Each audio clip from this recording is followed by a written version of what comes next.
Afghanistan is often called the graveyard of empires. In this video, I will be discussing what I believe are the best arguments for and against that statement being an accurate reflection of the historical reality, to the best of my ability. If I leave out an important point, let me know in the comments. The most common examples given to support Afghanistan being the graveyard of empires are the empires of Alexander of Macedon, Great Britain, and the Soviet Union. And since 2001, these examples are typically given in the context of commentary surrounding the US-led coalition forces' ongoing campaign and operations within Afghanistan. Before taking a look at some less common examples, let's briefly examine the three most common empires brought up when discussing this subject. Starting with the oldest, Alexander of Macedon. In what is now Afghanistan, Alexander faced some of the most formidable resistance to his conquests, before his death at an early age and the division of the empire among his generals. However, this did not end Greek rule in the region. Under the Seleucid and Greco-Bactrian kingdoms, Afghanistan would remain largely Greek in culture. Alexander had built several colonies in the region, settling his wounded soldiers and Ionian Greek settlers in them. Alexander had married the Bactrian princess Roxana, perhaps to cement local alliances with the people, and his men and Greek settlers followed suit, intermarrying and laying the basis for the long-lasting Greek culture in the region. So although Alexander is frequently brought up as someone who tried and failed to subdue Afghanistan, and his united empire did end up in an early grave, the Greeks and Bactrians formed a unique culture that was the synthesis of East and West that outlived their kingdom. The nomadic UZ were one of several tribal confederations that contributed to the collapse of the Greco-Bactrian kingdom. And as the Greeks had successfully done before them, they assimilated into the local culture, forming something new, the Kushan Empire. In its great cities, Greek, Hindu, and Zoroastrian temples, as well as Buddhist monasteries, would have dominated the city's skyline. And for a century, the official language of the empire was Greek. The conquests of Alexander and the UZ had the same derivative effect, which was the amalgamation of the conquering and local culture, forming a new native people. And what is now Afghanistan became the heartland of an empire, rather than being dominated by one.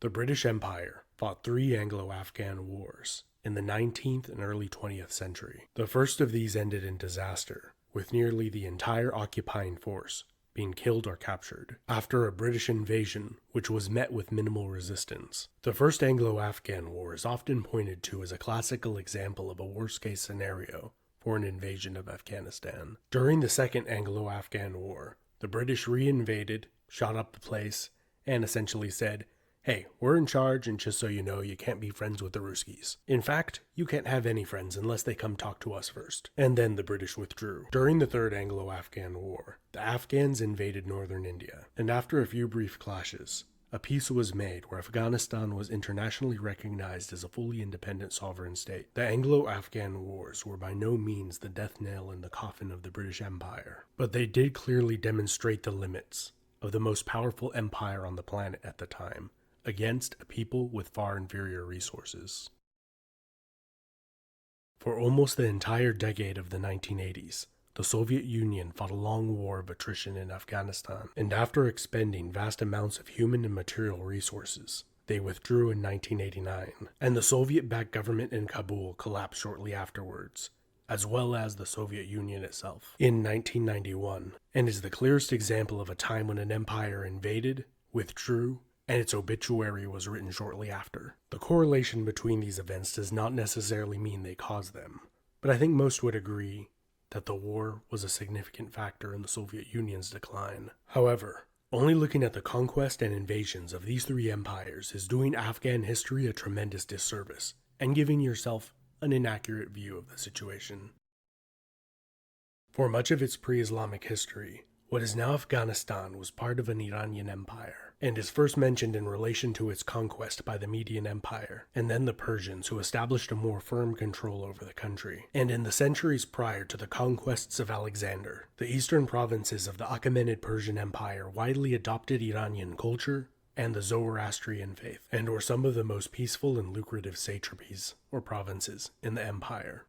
The Kushan Empire that I previously mentioned was conquered by the Persian Sasanian Empire, and were initially semi-independent vassal kings before being fully incorporated into the empire. One thing that I think is important to note is that in the conquest and incorporation by these three Iranian empires, the culture and language and religion would have been very similar between the Iranian plateau and in what is now Afghanistan. These empires would have been primarily concerned with taxing the urbanized population and the trade routes going through the country, while granting the more remote mountain tribes near autonomous rule, as they offered little in terms of potential revenue. The conquest of the Sassanid Empire by the Rashidun Caliphate began a centuries-long period of frequent rebellions that lasted through all three Arab caliphates, and it was not until a Persian blacksmith, born in what is now Afghanistan, established a native dynasty that the people began to convert to Islam in large numbers. Medieval Afghanistan was dominated by several short-lived dynasties of Turkic or Persian origin, with the Safavids, Ghaznavids, and Ghurids being based out of Afghan capital cities. And although Afghanistan became the graveyard for several of these empires, it was also their home. And despite the somewhat regular conflict, the region flourished as a commercial center, connecting China, Iran, Central Asia, and India. These dynasties fought to control the trade routes and commercial centers of Afghanistan, and all sought to promote trade rather than disrupt it, which happened when the Mongols conquered all of Central Asia, devastating and sacking many of its great cities. With the disintegration of the successor states of the Mongol Empire, Tajik, Turkic, and Mongol warlords came to dominate Afghanistan. The most powerful of these was Tamerlane, who frequently used Afghanistan as his base of operations, and after his death his descendants would use Herat as their capital city, as it was a more defensible location than Samarkand. This is another example where Afghanistan was conquered and made the heartland of a new empire, rather than a subordinate province. Timurid rule in Afghanistan was brought to an end by the Safavid Empire of Iran. After the collapse of the Safavids, the short-lived Afghan Hotak Empire was conquered by Nader Shah, who was a Persianized Turk and brilliant military commander, and was the last conqueror to successfully incorporate Afghanistan into their empire. After Nader Shah's death,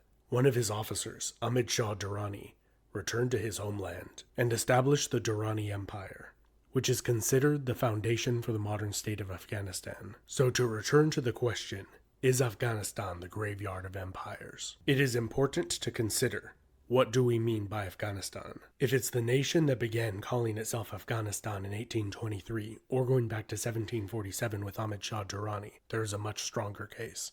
However, many who like hearkening back to Alexander the Great, and presenting there being a universal law of nature, that the land that is now Afghanistan is unconquerable, simply ignore the long-lasting Greek presence and colonization in the region that followed Alexander's conquests, and the fact that he conquered it from another empire who had conquered the region. Which brings me to the often most neglected point in this discussion, the Iranian empires, most notably the Persian Achaemenid, Sassanid, and Safavid empires, who each successfully conquered the region and controlled it for hundreds of years. Several Turkic empires, such as the Seljuk or Khwarezmian empires, did conquer the region that is now Afghanistan, but their hold over the country was fleeting and did not last much longer than the lives of their most powerful rulers.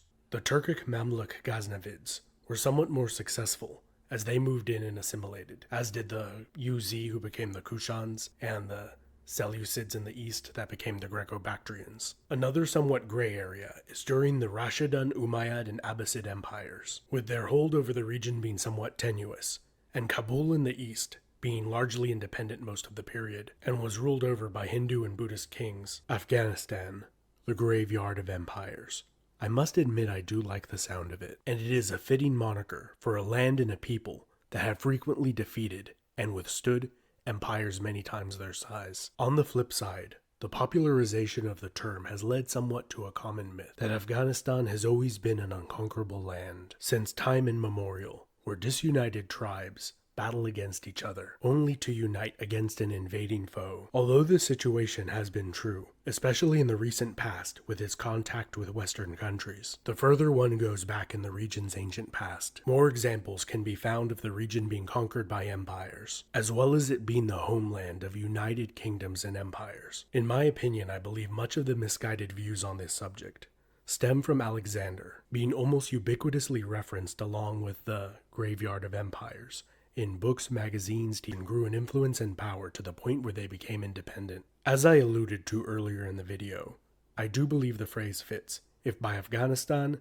we mean when the country began to officially call itself Afghanistan, or even a little earlier when Ahmad Shah Durrani established an empire. But this is just one guy's opinion, which is always changing as I get more information and read more. If you disagree a lot, or even a little, I'd love to hear what you have to say down in those comments. In the end, whether or not Afghanistan is the graveyard of empires is a purely semantical argument and a matter of opinion on whether the metaphor fits or not, because empires are not literally buried in graves. Either way, it is something enjoyable to discuss, and I would love to hear your opinion down in the comments. As always, a huge thanks to my supporters over on Patreon. And don't forget to comment, like, subscribe, and hit the bell icon to get notifications every time I make a new video. Thank you so much for watching.